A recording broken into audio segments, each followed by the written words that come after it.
تعریف کی ہے. ایک مرتبہ ایک غریب صحابی سرکار کی بارگاہ میں آئے، عرض کرنے لگے یا رسول اللہ میں نکاح کرنا چاہتا ہوں، شادی کرنے کی طریقہ چاہت ہے یا رسول اللہ مجھے نکاح کروا دیں. آقا کائنات فرماتے ہیں کہ اگر شادی کرنے کی خواہش ہے تو ہو جائے گی، لیکن مناسب رشتہ ملنے کے بعد کر دوں گا. سرکار کی بارگاہ میں غریب صحابی بیٹھ گئے. سرکار دو عالم صلی اللہ علیہ وسلم فرماتے ہیں اپنا ٹائم میرے پاس میں گزارو، اگر کوئی مناسب رشتہ ملے گا تو تمہارا نکاح کروا دوں گا. سرکار صلی اللہ علیہ وسلم نے غریب صحابی کو اپنے پاس بیٹھا لیا. تھوڑی دیر گزرنے کے بعد ایک عورت نبی کی بارگاہ میں آئی، عرض کرنے لگی یا رسول اللہ انی وہبت لک نفسی، یا رسول اللہ میں نے اپنے آپ کو ہبہ کر دیا، آپ اس سے نکاح فرما لیں. سرکار نے منع فرما دیا، فرمایا میرے پاس بیوی موجود ہے اس لیے میں نکاح نہیں کر سکتا، میرے پاس بیویاں موجود ہے اس لیے میں نکاح نہیں چاہت نہیں رکھتا ہوں. اتنا کہنا تھا وہ عورت کہنے لگی یا رسول اللہ میں جب گھر سے چلی تھی تو تمنا لے کر چلی تھی کہ میرا نکاح نبی سے ہو جائے گا،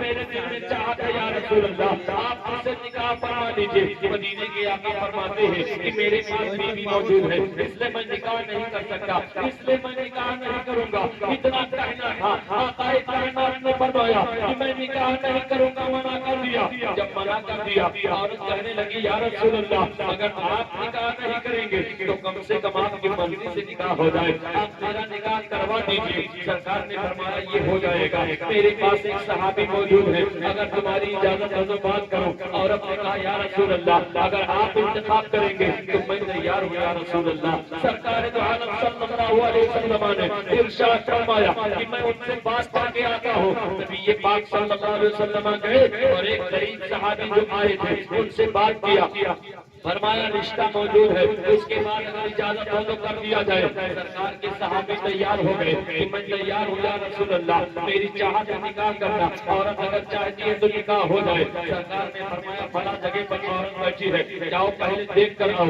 وہ صحابی رسول جانے لگے. آقا کائنات نے پوچھا بتاؤ کیسے دیکھو گے؟ انہوں نے کہا یا رسول اللہ جیسے آپ حکم دیں گے.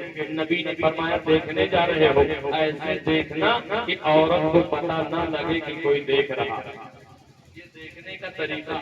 اور آج ہم لوگ پہلے 10-5 لوگ جائیں گے کچا دیکھتے، اس کے بعد 50-60 لوگ جائیں گے پکا دیکھتے. یہ بالکل غلط ہے. آپ دیکھنے کے لیے جاتے ہیں 50 لوگ چلے جاتے ہیں دیکھنے کے لیے، یہ کوئی دیکھنے کا طریقہ ہے؟ جانتے ہیں وہ بھی بکرا کھانے کے بعد بھول جاتے ہیں کہ میں بتاؤں گا.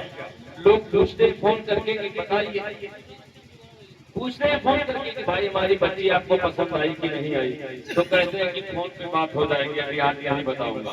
فون پہ بات ہو جائے گی، 2-3 دن لٹکا دیتے ہیں. بیچارہ بات بیچارہ کروٹ پر کروٹ لیتا ہے، سوچتا ہے کہ ہاں میں جواب ملے کہ نہ میں جواب ملے، کیا جواب ملے گا سوچتا رہتا ہے. یہ طریقہ غلط ہے. دیکھنا ہو تو ایسے دیکھو کہ کوئی نبی پاک نے جو طریقہ بتایا. سرکار نے فرمایا فلاں جگہ عورت بیٹھی ہے جاؤ دیکھ کر آؤ. وہ غریب صحابی گئے اپنے عورت کو دیکھ کر واپس آئے. کہا یا رسول اللہ میں نے عورت کو دیکھ لیا وہ مجھے پسند ہے.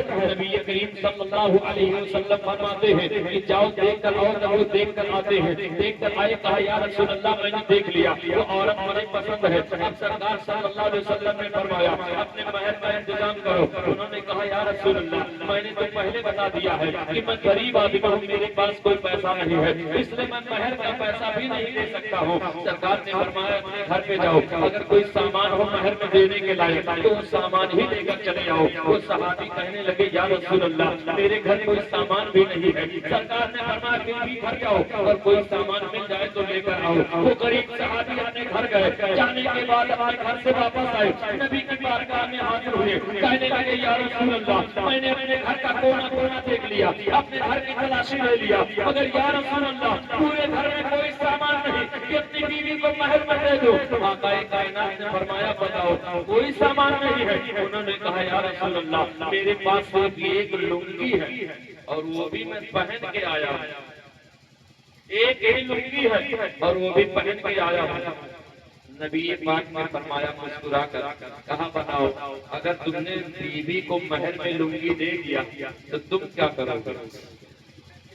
جب ایک ہی لنگی ہے وہ بھی پہن کے آئے ہو، اگر بیوی کو مہر میں دے دیا تو تمہارے پاس کیا بچے گا؟ کتنا سننا تھا۔ وہ صحابی کہنے لگے یا رسول اللہ اب میں نے اپنی غربت کا حال بتا دیا ہے، آگے آپ کی مرضی ہے۔ مدینے کے تاجدار فرماتے ہیں کہ گھبراؤ نہیں۔ نبی نے پوچھا بتاؤ تمہیں قرآن پڑھنا آتا ہے کہ نہیں؟ صحابی رسول نے کہا یا رسول اللہ مجھے قرآن پڑھنا آتا ہے۔ صحابی رسول نے جب اتنا جواب دے دیا، مدینے کے آقا عورت سے پوچھتے ہیں تمہیں قرآن پڑھنا آتا ہے کہ نہیں؟ عورت نے کہا یا رسول اللہ مجھے قرآن پڑھنا نہیں آتا ہے۔ جب اتنا سنا نبی نے دونوں کا نکاح کر دیا اور حکم دیا کہ عورت کو اپنے گھر لے جاؤ اور اسے قرآن پاک کی 10 سورتیں یاد کروا دینا مہربانا ہونا ہے۔ یا رسول اللہ زندہ باد، یا رسول اللہ۔ سرکار دو عالم صلی اللہ علیہ وسلم نے نکاح کروا دیا، فرمایا عورت کو اپنے گھر لے جاؤ، قرآن پاک کی 10 سورتیں یاد کروا دینا جو ادا ہو جائے گا۔ میں آپ سے پوچھنا چاہتا ہوں کہ اس نکاح میں کوئی پیسہ خرچہ ہوا؟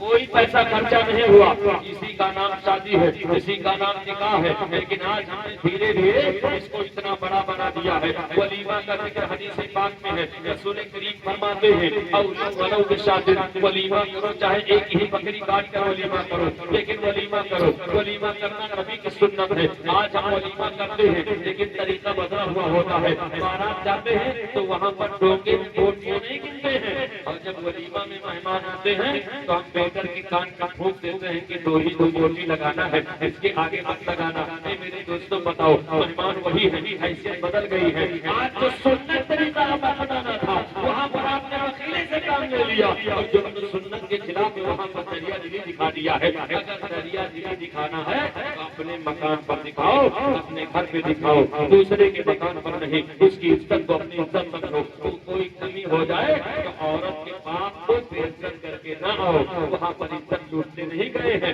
پردہ پوشی کرنا سیکھو، دوسرے کی عزت کو آپ اپنی عزت سمجھو، دوسرے کی عزت کو محفوظ کرنا سیکھو۔ اگر آپ نے کسی کی عزت پر پردہ ڈال دیا تو اللہ تعالیٰ قیامت کے دن آپ کے اوپر پردہ ڈال دے گا، آپ کے گناہوں پر پردہ ڈال دے گا۔ صحیح مسلمان وہ ہے، نبی پاک صلی اللہ علیہ وسلم فرماتے ہیں المسلم من سلم المسلمون من لسانہ و یدہ، سچا مسلمان وہ ہے جس کے ہاتھ سے کسی کو تکلیف نہ ہو، سچا مسلمان وہ ہے جس کی زبان سے کسی کو تکلیف نہ ہو۔ اگر کوئی کمی رہ جائے تو اسے برداشت کرنا سیکھو اور اس کی عزت پر پردہ ڈالنا سیکھو۔ اگر آپ نے اس کی عزت پر پردہ ڈال دیا تو قیامت کے دن آپ کے گناہ پر پردہ ڈال دیا جائے گا، اور آپ کا حال یہ ہو جائے گا کہ ڈھونڈا ہی کرے صدر قیامت کے سپاہی، ڈھونڈا ہی کرے صدر قیامت کے سپاہی، وہ کس کو ملے جو تیرے دامن میں چھپا ہو، وہ کس کو ملے جو تیرے دامن میں چھپا ہو۔ اے میرے دوستو اس لیے شادیاں بہت سادگی کے ساتھ کرنا چاہیے، یہی مسلک اعلیٰ حضرت سکھاتا ہے۔ اس کی مضبوطی کے ساتھ قائم رہے۔ مسلک اعلیٰ حضرت ہی ہے دین حق، اس کی حد سے جو باہر نکل جائے گا تو روز قیامت خدا کی قسم دیکھنا وہ جہنم میں جل جائے گا۔ اور تاج الشریعہ اظہری میاں علیہ رحمت و رضوان فرماتے ہیں مسلک اعلیٰ حضرت سلامت رہے، مسلک اعلیٰ حضرت سلامت رہے۔ ایک پہچان دین نبی کے لیے مسلک اعلیٰ حضرت پہ قائم رہو، زندگی دی گئی ہے اسی کے لیے۔ وما علینا الا البلاغ۔ السلام علیکم ورحمۃ اللہ۔